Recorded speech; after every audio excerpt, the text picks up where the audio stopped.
Hey, I'm gonna make a short video on how I voice in Pinano.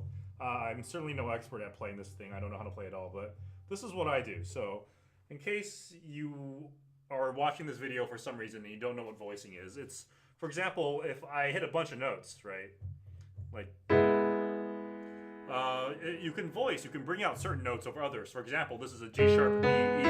I could bring out the top, which is very common. Often you want to bring out the top in a piece. So you can hear that E on top. Or if I want to hear the G sharp, right, you can hear that. Right, and the key is, all the notes still have to sound. I'm not bringing out the B on purpose because that's really hard. All the notes have to sound, but some have to sound more than the others. They still have to be together. But yeah, they all have to go down at the same time. Some have to be louder than others, but they all have to be there. And I guess I have some practical examples, but in essence, what I do is, if you think of so everyone stresses how your hand should be loose, right? And no tension. Well, when I voice, I was thinking about this on my drive home, and the key is tension, but the tension, like imagine the tension just in the tips of your fingers, and I think in real life, that translates to like kind of this joint down, or maybe this from this joint down maybe. But like my this finger right now is very tight when I'm gonna hit this, like it's not moving from that joint.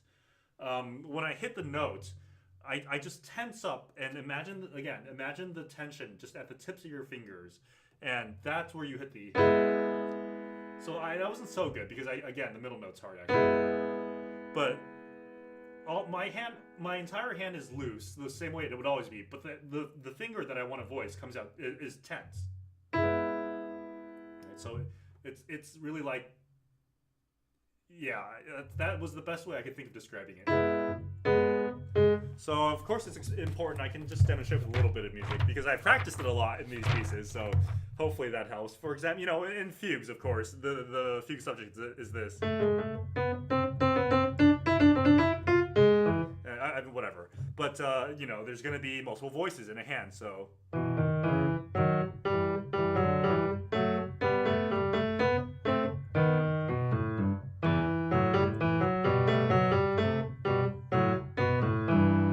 Yeah, so it's again, it's just and here's the middle one.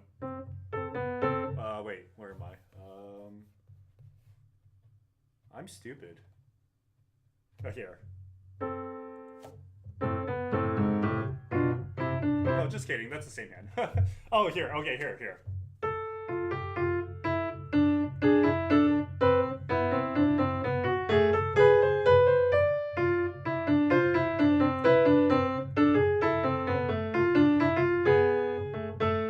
Yeah, so the where I voice it, those fingers, just imagine the tension at the tips of the fingers. I'm not tense on the wrist. I'm not tense here. It's just the very tips of your fingers are tense. Another one is here.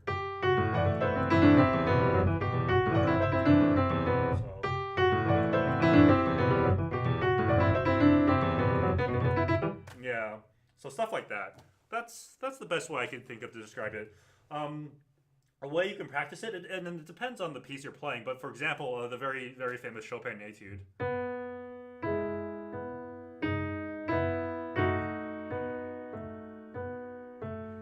It's all about voicing the top. And again, I'm tense. There's two things I'm doing there actually. I've got the tension on the top.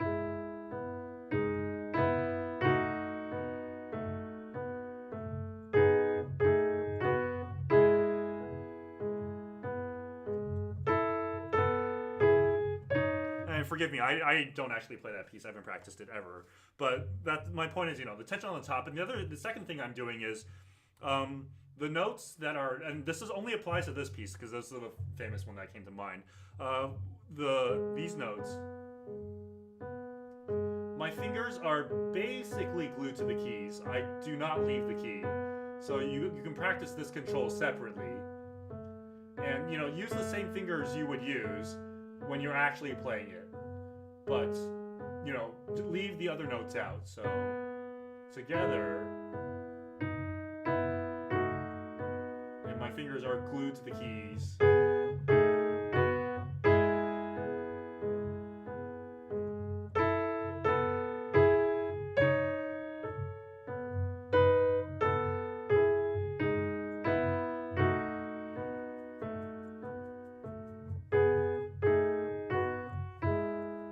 Yeah, so that's all I got. Okay, bye.